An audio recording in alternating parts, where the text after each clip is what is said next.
get a look at the plane, I'm going to use a white balloon.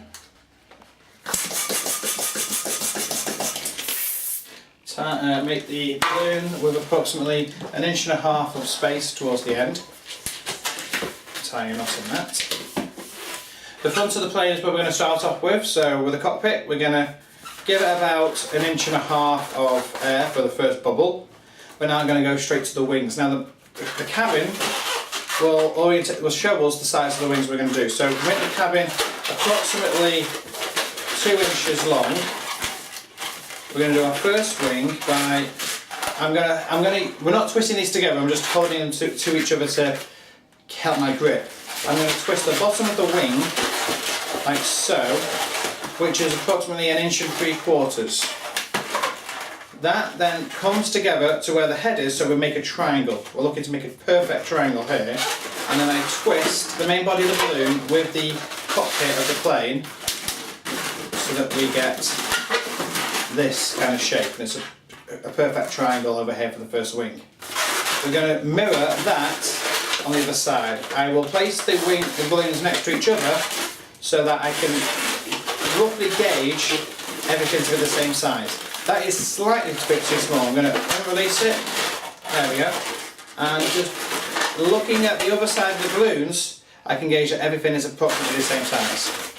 Once I've done that, I'm going to make that a bit bigger. Once I've done that, I take these points here where all the balloons connect and twist them together, feeding that balloon through the wing and locking it in place. By straightening it all out, you get the cabin and the wings of a plane. The tail, I'm going to create a small 1-inch bubble to take it away from the plane itself. I'm now going to make a triangle, which is basically 1.5 inches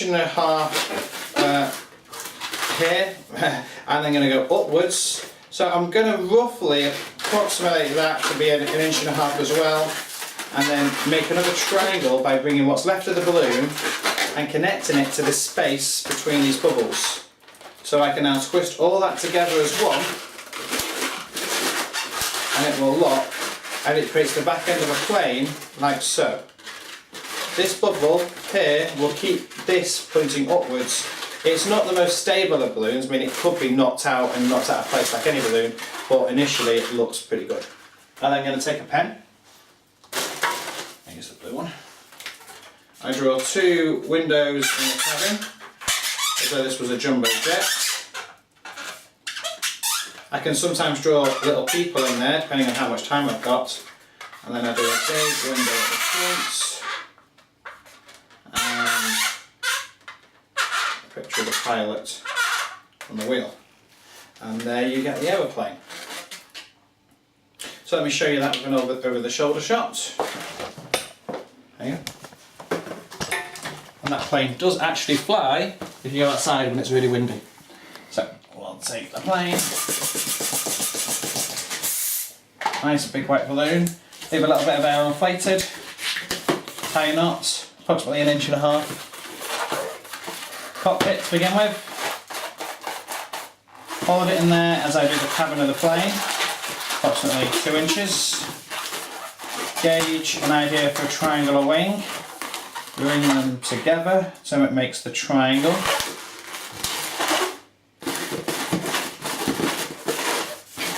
And I'm going to get the same size wing, so if I put the balloons next to each other, I can guess that's the same size as that bubble. That's a bit bigger. And then that's the same size as that bubble.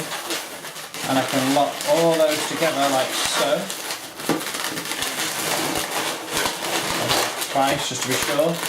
And then I can straighten it out. It's not exactly perfect, this one, but there you go. I would like that to be a bit more straight if I was to play around with it. I give it a little bubble for the back end for the tail, a bubble for the wing, the back end of the tail, another bubble, and bring those together and lock and load, and that should give us the idea of a plane.